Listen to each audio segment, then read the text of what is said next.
So hello guys. Hello. आपने first part तो देख ही लिया होगा ये हॉरर स्टोरी का। भाई बहुत ही ज़्यादा क्रीपी इंसिडेंट्स हुए थे। अक्का के डैडी के साथ, बड़े पापा के साथ बहुत अच्छा स्टोरी था वो। तो बिना टाइम वेस्ट किए हम सेकंड पार्ट को स्टार्ट करते हैं। हाँ, इसमें पर मैं उससे story पहले बताऊंगी। अगर आपने फर्स्ट पार्ट नहीं देखा है तो डिस्क्रिप्शन में लिंक है, जाके पहले वो फर्स्ट पार्ट देखो, उसके बाद सेकंड पार्ट देखो, क्योंकि फर्स्ट पार्ट बहुत इंटरेस्टिंग है। लाइक वो स्टोरीज आपको सुन के इतना रियलिस्टिक है, और वो देख के आपको बहुत मतलब सुन के बहुत मज़ा आएगा। और सेकंड पार्ट भी है और थर्ड पार्ट भी आएगा।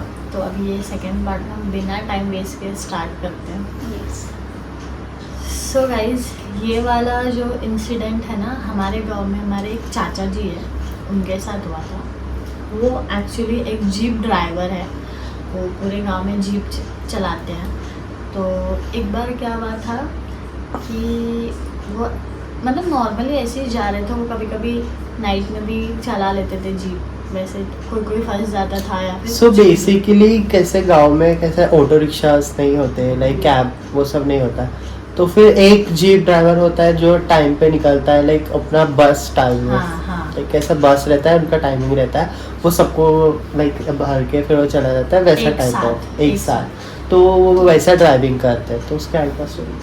तो दिन में तो उन्होंने अपना काम पूरा कर लिया था, बट एक्चुअली उस दिन उनका थोड़ा कमाई कम हुआ था उनके हिसाब से। उन्होंने हमको ऐसे ही बताया था कि उस दिन उनका थोड़ा कमाई, वो बोले थे कि मेरा उस यहाँ पे उनको उस रात को एक फंक्शन का इनविटेशन आया था, तो वहाँ पे वो गाड़ी लेके जाना उनको ज़रूरी था। इस वजह से वो उस दिन लेके गए थे रात को।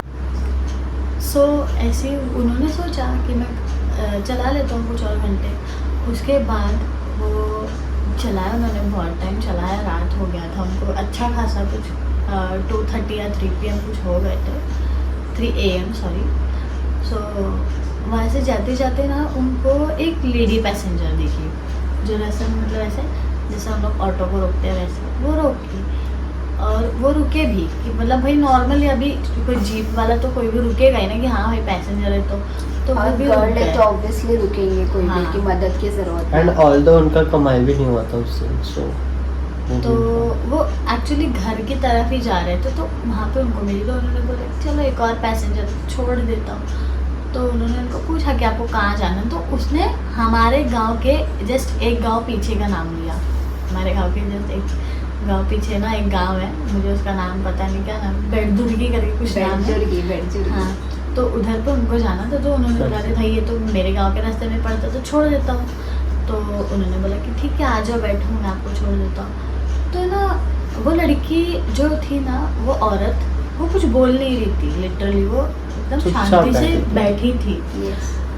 और ही वॉज थिंकिंग लाइक कि कुछ बोल क्यों नहीं रही है, चलो ठीक है, मे बी Girl है। कोई कोई लड़कियां औरतें बात नहीं करती नहीं करती। ज़्यादा। और रात भी हो गया तो लाइक शी बैड भी फील इनसिक्योर yes. तो उनको ये अंकल को ऐसा लग रहा था, जो मेरे चाचा जी थे उनको ऐसा लग रहा था कि उसको ऐसा फील हो रहा हो लड़की को, इसलिए वो कुछ बोल नहीं रही है, बट रीज़न कुछ और था। तो क्या होता है, आगे चलते चलते वो बंदी, वो जो औरत थी, उसने सडनली बोली, सडनली उसने क्या बोली कि आपको पता है कि मैं कौन हूँ। लिटरली उसने ऐसा पूछा। तो अभी ऑब्वियस सी बात है, वो पहचान वाली तो है नहीं उनकी। तो उन्होंने बोला कि नहीं मैं तो आपको नहीं जानता, अभी ऑफ कोर्स मेरे पैसेंजर। फिर भी लाइक वो जीप चलाते तो 10 पैसेंजर आते तो माइट भी वो सोच रहे होंगे कि कौन है, लाइक ये मतलब मेरे पुराने पैसेंजर बट तो उनको नहीं याद आया, नहीं याद आया, दिखी नहीं है वो कभी, तो उनको नहीं याद आया।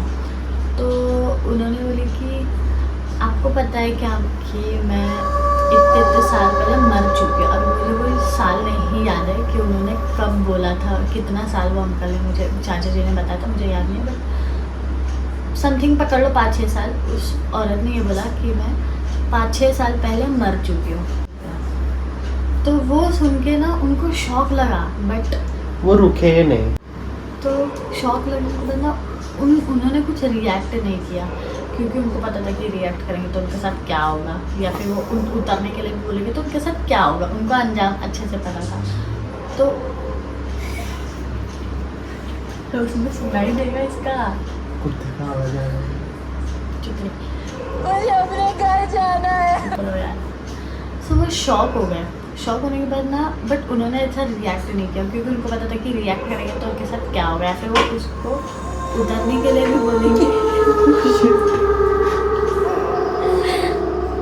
Guys, अंदर मम्मी लोग सोए हैं।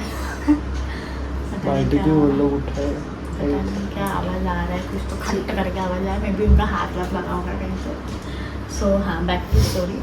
वो शॉक हुए और उन्होंने रिएक्ट नहीं किया। वो उनको ये भी नहीं बोल सकते कि उतरो क्योंकि वो उनको पता है कि वो बोलेंगे तो फिर उनके साथ क्या होगा। तो वो शांति से बस चला रहे थे। उन्होंने कुछ जवाब नहीं दिया, वो शांत थे। वो बंदी ने ऐसा बोला ना कि मैं मर चुकी हूँ इतने टाइम पहले, बट उन्होंने कुछ नहीं बोला। वो चुपचाप से चला रहे थे। फिर उनको पता नहीं क्यों उनके मन में आया ये चीज़ कि मैं पूछूँ कि क्या हुआ था। तो उन्होंने बोला कि अच्छा ऐसा है तो आपको क्या हुआ था, आपके साथ ऐसा क्यों हुआ, आप ऐसे क्यों भटक रहे हो। उन्होंने पूछा हिम्मत करके। सो उन्होंने पूछा कि व्हाट वाज द रीज़न कि आप कैसे मरे, क्यों मरे। तो वो बंदी रोने लगी। मतलब भाई कोई भूत आके आपके सामने रो रहा है, लाइक बहुत ही ज़्यादा डरावनी क्रीपी बात है। बट वो अंकल को ना सैड फील हो रहा था उस बंदी के लिए कि क्यों रो रही, क्या हो रहा था। तो उसने बताया कि यहाँ पे एक्चुअली मैं जिस इंसान का वेट कर रही हूँ ना वो आ नहीं रहा है। यहाँ पे मैं रोज़ किसी ना किसी की गाड़ी में रुका के बैठती हूँ, ढूंढती हूँ कि वो मिलेगा मुझे, वो मिलेगा मुझे तो मैं उसको मार डालूँगी, बट वो आ नहीं रहा है। बट मुझे रोज़ कोई ना कोई नया इंसान मिलता है जो मुझे इस गांव तक छोड़ता है, बट वो नहीं आ रहा है, वो नहीं आ रहा है। गाइस कैसा हो भाई, हम लोग की बात फट रही है, हम लोग डर के मारे हंस रहे हैं। आप लोग ये मत सोचते कि कुछ अभी अंदर से कुछ आवाज़ आ रही है, कुत्ते भी बाहर भौंक रहे तो इग्नोर करो।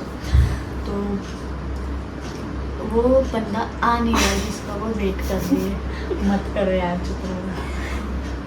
तो मुझे डर लग रहा है।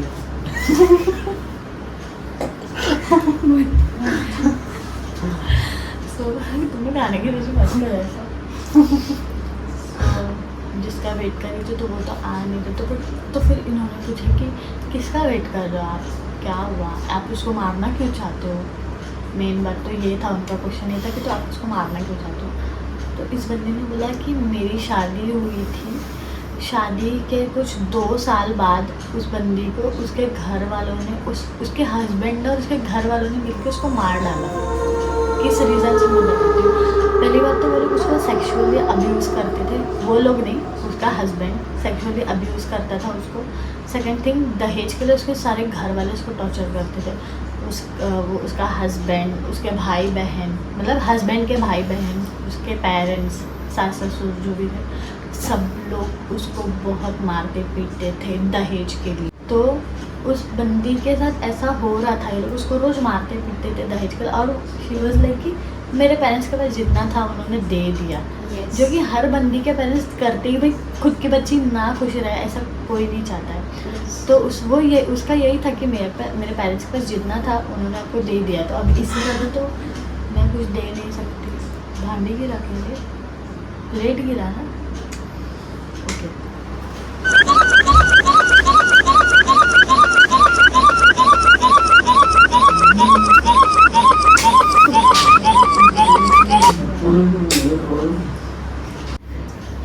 तो उस औरत को ये लोग ने एक दिन फाइनली मार दिया था। उसके हस्बैंड और उसके फैमिली मेम्बर्स ने मिलके उसको मार के, मतलब ऐसे क्लेम किया कि उसने फांसी लगाया, सबके सामने ऐसा क्लेम किया कि उसने फांसी लगाया। और उसके बाद उन लोग ने उसको एक कुएं में फेंक दिया था। मतलब गाँव वाले लोग को तो लोग ने यही बोला कि उसका वो सब कर दिया, फ्यूनरल वगैरह। तो और उसको उस कुएं में फेंक दिया था। उस कुएं के बारे में ना लक्ष्मी दीदी का भी एक स्टोरी है। मतलब उसने फर्स्ट पार्ट में बताया उस कुएं के बारे में, आपको जानना है तो उसका फर्स्ट पार्ट देखा, अगर अभी तक भी आपने नहीं देखा है तो बहुत अच्छा स्टोरी है वो भी। सो उस कुएं में फेंकने के बाद ये था उस बंदी का स्टोरी। उसने मतलब बताया कि वो लोग ने मेरे को ऐसा ऐसा करके फेंक दिया, मार दिया, तो तब से मैं यहीं पर भटक रही हूँ और मैं उसी बंदे का और उसके फैमिली मेम्बर्स का वेट कर रही हूँ कि वो लोग कब मिले और मैं कब उनको मारूँ। सो इतना उसने बताया। बंदे ने बहुत पीसफुली सुना, पीसफुली मतलब बहुत काम होके सुना उसने उसकी स्टोरी की, भाई हाँ बंदी के साथ बहुत गलत हुआ करके। उसको मतलब थोड़ी मन की तसल्ली हुई उस लड़की को, उस औरत कि को। उसका कोई सुना तो सही। हाँ, तो वो फिर उसने जब गांव आया तो उसने बोला कि हाँ मुझे आप यहाँ पर उतार दो बिना कुछ नुकसान पहुँचाए। yes. वो चली गई। मतलब आप इमेजिन कर सकते हो कि भूतों को भी इमोशंस होते हैं। Yes. उनको भी लगता है कि भाई हमको कोई सुने। वो आई भी इसलिए थी कि मैं किसी को सुनाऊँ, सुना। मैं किसी को अपने इमोशंस बताऊँ। उसने वैसा कुछ भी किया नहीं। और ये भी अपने घर के लिए निकल गए। So that's it for this story. इतना ही था मेरा स्टोरी। बहुत अच्छा स्टोरी था एंड एक्चुअली स्क्रिप्टेड नहीं है, एक्चुअली हम कुछ भी नहीं। सीरियसली बता रहे हैं scripted नहीं है। सारी चीज़ें जो रियल में हुआ है हमारे साथ वो हम बता रहे हैं आपको। एक्चुअली हमारी फैमिलीज़ में हमारे पापा, हमारे अंकल्स जिनके साथ ये जो सीन क्रिएट हुआ तो उन लोग ने रियली हमें बताया, वही हम चीज़ लोग आपके really सामने बता रहे में हैं। रख रहे हैं। बहुत कि लाइक हमारे गांव में ऐसी सारी चीज़ें होती हैं और ये सारी चीज़ें हमको बिलीव करना चाहिए। कहीं ना कहीं हम लोग being a Gen Z we won't believe in such things Yes. But we भाई शुड believe बिलीव करो इन होता है, अगर इट भगवान कि ये है सारी तो कुछ चीज़ें भी है। होती है। हाँ डेफिनेटली। और इतना ही था। थर्ड पार्ट में आप जरूर देखिए। देखना भाई, बिल्कुल मिस मत करना। जैसा ये स्टोरी था ना वैसा ही, इससे भी ज़्यादा क्रीपी, इससे भी अच्छा होने वाला है वो। Yes. सो थर्ड पार्ट जरूर देखना। और इस थर्ड वीडियो को पार्ट भी like- देखना, सेकंड पार्ट भी, फर्स्ट पार्ट भी। फर्स्ट पार्ट भी ज़रूर देखना गाइस। अगर आपने अभी तक नहीं देखा सो प्लीज़ जाके डिस्क्रिप्शन में मैंने लिंक दिया है, तो आप प्लीज़ जाके देखना। एंड वो भी मज़ेदार है। एंड ये कहानी तो बहुत ही creepy अमेजिंग था। था। एंड मज़ा आया। मज़ा तो हमें आया, पर जिनके साथ गलत हुआ I am really sorry to say, हम वैसे बता रहे हैं क्योंकि उनके साथ वो रियल इंसिडेंट हुआ है। सो मैं नहीं चाहती कि उनको कोई तकलीफ़ हो और आगे जाके। सो अभी That's रात it. के बजे 2 गाइस, हम लोग फिर भी यहाँ पे उठ के दो ब्लॉग बजे बना रहे बना रहे थे हैं। हॉरर वाली मूवी। And Actually. एक्चुअली ना ये सारी चीज़ें रात में करने के लिए तो मज़ा मजा आता है। चलो थोड़ा टाइम भी स्पेंड हो जाता है 1:45 हो और रहा है। मज़ा भी आता है, थोड़ा नॉस्टैल्जिया भी हो जाता है। भाई ये सब बचपन में सुने होते हैं कहानियाँ Yes. हमने, तो अभी हम लोग बता रहे हैं। यादें ताज़ा हो गई फिर से। हाँ। सो इस वीडियो को लाइक, कमेंट, शेयर, सब्सक्राइब ज़रूर करना प्लीज़। और ऐसे ही प्यार देते रहो। Bye bye. Bye. Take care, love you guys.